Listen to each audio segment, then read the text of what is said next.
নমস্কার বন্ধুরা।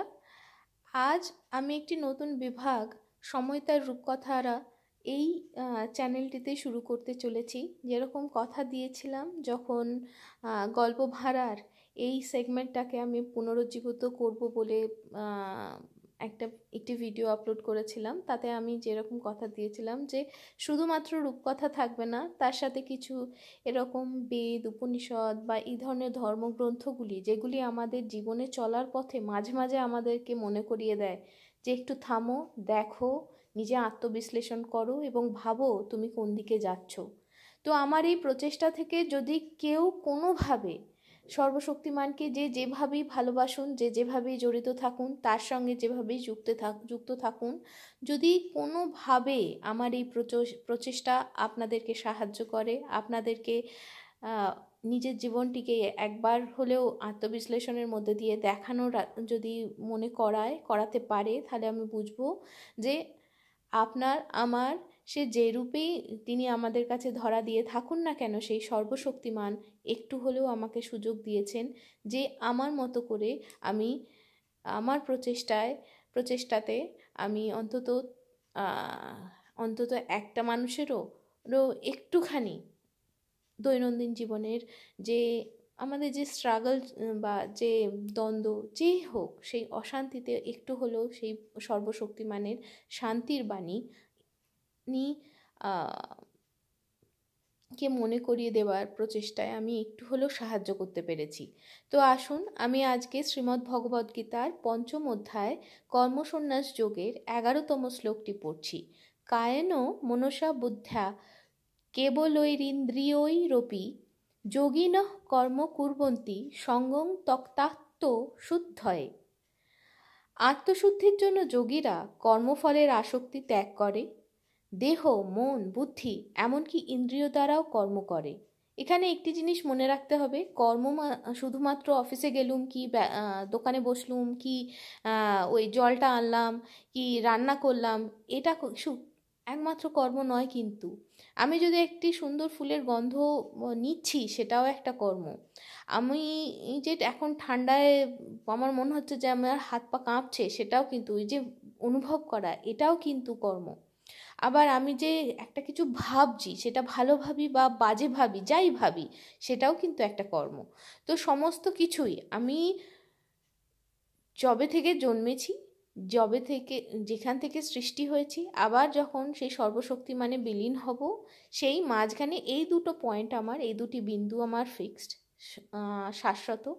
এরপর আমি আমার নিজের সিদ্ধান্ত অনুযায়ী, যেমন বাইবেল বা খ্রিশ্চানরা বেশিরভাগ ওনাদের একটা মতামত থাকে যে ফ্রি উইল, হ্যাঁ তাই, কিন্তু প্রথমটা আমাদের টিকিটা কিন্তু ওই দুটো পয়েন্টে বাঁধা রয়েছে।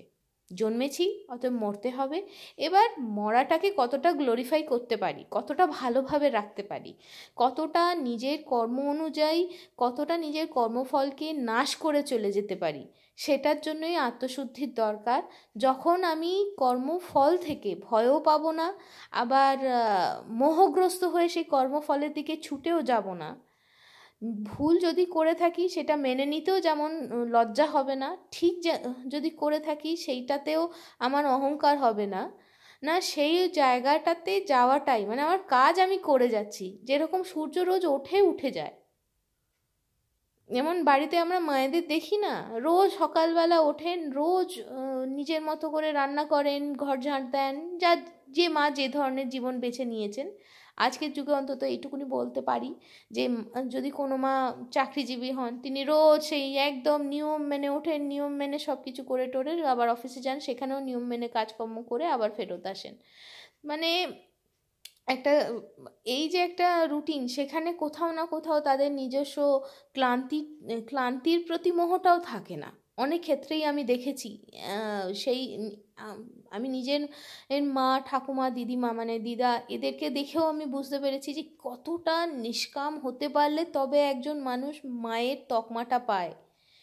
মানে শুধুমাত্র সন্তানকে জন্ম দিলেই বোধহয় মানুষ মা হয় না।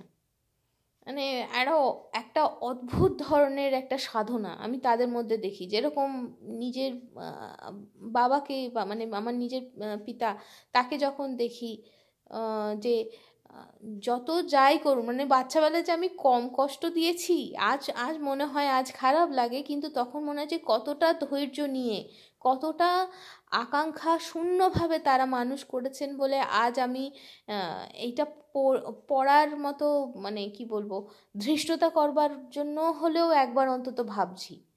কারণ এই জিনিসগুলো তো তাদেরই শেখানো, তাদেরই তো দেখানো রাস্তায় আমরা হাঁটছি না। তো এই যে আমরা আমাদের বাড়িতে যদি নিজেদের, বেশি দূরে যেতে হবে না, আমাদের খুব বড় কোনো মহাপুরুষকেও দেখা দরকার নেই, বাড়িতে যে মা বাবারা রয়েছেন, যে দাদু ঠাকুমা দিদিমা কাকা পিসি, এদের এদের লাইফটাকেই যদি আমরা দেখি, নর্মালি আমরা যখন বড় হয়ে যাই না, বাচ্চারা যেহেতু আমাদের নকল করে, তখন আমরা খুবই নিখুঁতভাবে কাজ করার চেষ্টা করি। এই যে একটা প্রচেষ্টা, সেখানে কিন্তু নিজেকে ছোট করার নয়, একমাত্র তাদের মধ্যে একটাই জিনিস থাকে যে আমার পরবর্তী প্রজন্ম আমাকে দেখে শিখছে, সে যেন খারাপ জিনিসটা না শেখে। এবার খারাপ জিনিস ভালো জিনিস যাই শিখবে তো তুমি, তারপরে কোনটাকে রাখবে আর কোনটাকে ছাড়বে সেটা তো তোমার ডিসিশন, ওই যে ফ্রি উইল। এবার সেই অনুযায়ী তুমি যেখানেই চলতে থাকো, খুঁটি তোমার দুটো বিন্দুতে বাঁধা। তারপর এবার যত তাড়াতাড়ি জিনিসটা বুঝবে তত সরল রেখায় যাবে, নয়তো ততই প্যাঁচালো জিলিপির প্যাঁচ হতে হতে যাবে, তত কষ্ট। কষ্ট তো আমাদের সকলের জীবনেই আছে না? কারণ আমি যদি সোজা চলি, অন্যজনের যদি ডিসিশন হয় ব্যাকা পথে চলার, সেই পথ তো আমার জীবনকে বারবার হলেও কাটতে আরম্ভ করবে, বারবার ক্রস ওভার হবে, এবং তাতে অসুবিধে তো হবেই। কিন্তু তার মানে তো এই নয় যে সে বাঁকা পথে চলছে মানে আমাকেও বাঁকা পথে চলতে হবে।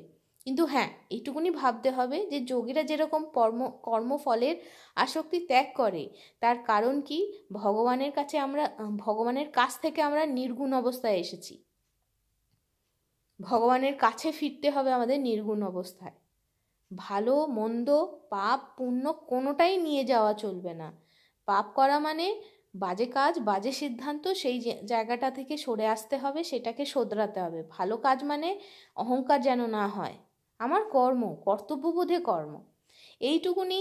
অনেক হয়তো বড় বড় কথা এখানে বলে ফেললাম, কিন্তু আসলে আজ খুব ইচ্ছা করছিল যে কোনোভাবে তো নিজের বড়দেরকে তো সেভাবে মুখের ওপরে বলা যায় না যে তোমরা যা শিখিয়েছ অন্তত সেটুকুনি কতদূর কর্মে করতে পারছি, জীবনে কতদূর আনতে পারছি জানি না, কিন্তু এইটুকুনি অন্তত সারমর্ম বোঝার মতো চেষ্টা করেছি।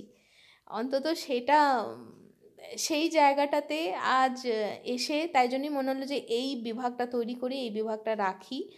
আপনাদের যদি ভালো লাগে তাহলে আমার চ্যানেলটিকে সাবস্ক্রাইব করবেন। আমি যেমন এটা বলছি, তেমনি আমি এটা আশা করব যে অন্য যে কোনো এতে কোনো একটা ভালো উক্তি, কোনো একটা ভালো শ্লোক যদি আপনাদেরও মন ছুঁয়ে যায়, তাহলে কমেন্টে অবশ্যই লিখবেন। এই নয় যে তাকে সনাতনপন্থী হতে হবে, এই নয় যে তাকে এই মতটাই মানতে হবে।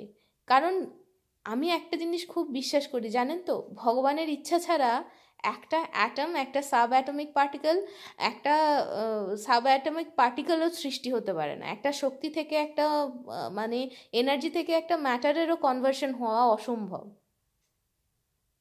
তো যেকালে এই মতগুলো আছে, তার মানে তার ইচ্ছে আছে বলে তাই জন্য আছে। তাই জন্য আপনি যে মতেই তার সঙ্গে যুক্ত হয়ে থাকুন না কেন, যদি এরকমই কোনো একটা সহজ পন্থা, কোনো একটা আত্মবিশ্লেষণমূলক কোনো যদি শ্লোক বা কোনো আমি ঠিক জানি না অন্যভাবে বোধহয় আয়াত বলে, আয়াত যদি এরকম থাকে বা কোনো একটা লাইন থাকে, সেন্টেন্স বা থাকে, তো যদি আমাদের সঙ্গে ভাগ করে নেন, তাহলে আমরা সবাই ঋদ্ধ হব, আমরা সবাই আত্মবিশ্লেষণটা আরও ভালোভাবে করতে পারবো। তাহলে আজ এই অবধি, তাহলে আজ রাখি, টাটা।